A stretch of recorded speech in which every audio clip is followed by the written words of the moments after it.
Alright, good evening everyone. Hope you all doing good. So this is I will continue what we have started yesterday, right? So I need to focus on two things before. The title of the lecture is Britain Earliest Times. It is a followed lecture, of course, and I need to sum up what we have done yesterday. Alright, so we have talked about the climate and the land. These two things I recommend that these two things should be taken under consideration. Alright, the second thing we talked about the two groups which were discovered in England today, or the island back then. So we could make the difference between them according to the materials they use in order to make their tools. So the first group made their tools from flakes of flint. The second one made tools from central core of flint. Yeah. Now we have another group which is called hunters-gatherers. Hunters-gatherers. I have written some keywords. We have deers, hunter. So a hunter is a person who hunts animals for survival.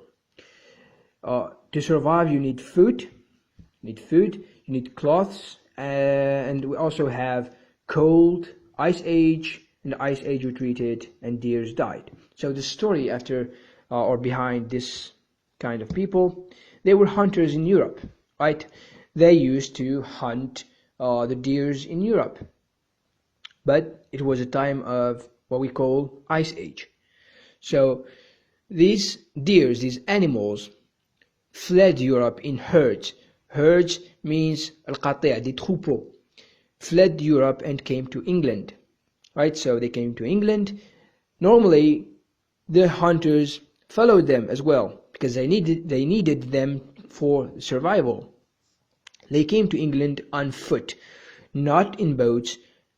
They came on foot. Why? The ocean which surrounds the island got frozen. It was very cold. It was an ice age. So you could cross from Europe to England on foot. It was not a problem. But at the end of the ice age, the ice retreated and England became an island. So the water surrounded the island again, and it became heavily forested. The deers, they are also called cold-loving deers. When there is no cold, the deers die. Therefore, even the hunters disappeared as well.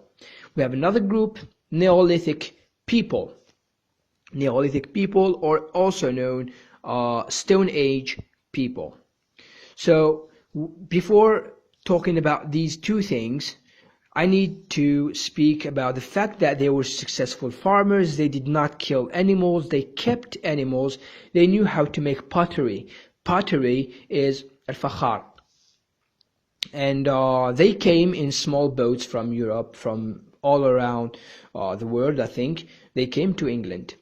So their boats, just for extra information, their boats were made from animal skins. They could carry 1 to 2 persons per boat, I think. Yeah, that's all. And we have now the Stonehenge and the Great Barrows. The Stonehenge. The Stonehenge, it is like a huge monument made from rocks, right? It looks like this, but it forms circles. Historians think it is still a mystery the purpose of creating such monuments. People say that it was for religious purposes. Some say it was for trade, but honestly, I think it is still a mystery. But the most interesting thing is the fact that people wonder how people at that period, like they were Stone Age people, how could they manage to transport such huge rocks and put them one on another? With that being said, we have Great Barrows. Great Barrows, if you translate the word barrow on its own, you will get in French une brouette, which is not the case here. Great barrows are huge graveyards, mainly created underground, where people, or Neolithic people, sorry, used to bury their dead in a communal way. Communal way means in group, right? The story after this is the fact that Neolithic people believed that there was a god of soil, or it equals earth. So if you bury people in a communal way, this would please the god of soil, and it will prevent your soil from getting dry. Because at that time, land was important because there was no industry, so everyone was a farmer. The third group, it is called beaker people, right? So normally they came from Europe, I think, if I'm not mistaken, and they brought with them special cereals. They also knew how to make pottery as well. The important thing to study is the fact that they brought special cereals. These cereals could grow on any kind of land, dry or fertile, it could grow. So once they have arrived to the land, or to England, or to the island, they stopped great barrows, or they stopped communal burying. Why? Because even the Neolithic people who accepted the beaker people's authority, they said if they have brought with them cereals which can grow almost anywhere, why would we worship a god who would not do anything anymore? Good. Now we have Bronze Age people. My knowledge about Bronze Age people is very limited. The things I know is the fact that they made tools from bronze, which was stronger than stone, right? They were a farming society as well. And I know that the King's Arthur sword, a sword is une épée, safe. I think it is related to Bronze Age people. That's all I know about this kind, these two last societies. A new farming society, I know that this society weakened this society. After the appearance of the farming society, which was in the south, they have weakened the Bronze Age people. So they appeared in the south, they were successful farmers, and they knew how to fertilize the soil by using natural wastes. So they had an advantage over the Bronze Age people, beaker people, and Neolithic people. They knew how to prevent their soil from getting dried by using natural wastes. Now we move to the Celts. The Celts, the Romans, the Anglo-Saxons, these civilizations are the most important ones because they are the kind of civilization who left an impact on today's British. So the Celts, they invaded Bronze Age people, this new farming society. They invaded them. They were not invited. Why did they invade them? Because they were superior in terms of army strategies. They were stronger and they were quick in battle.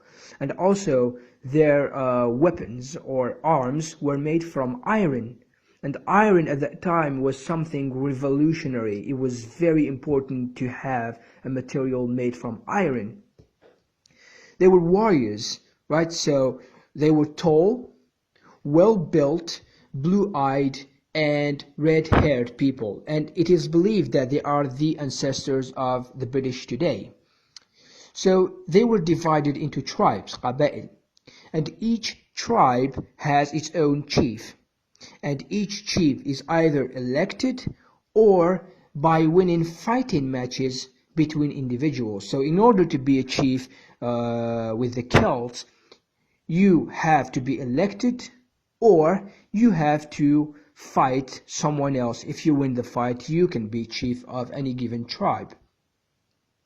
So the Celts were very clean. Even afterwards, when the emperor visited England or the island, he said that no Celtic, poor or rich, cleanliness was found. It is important, the fact that the Celts were very clean. and women were equal to men as well.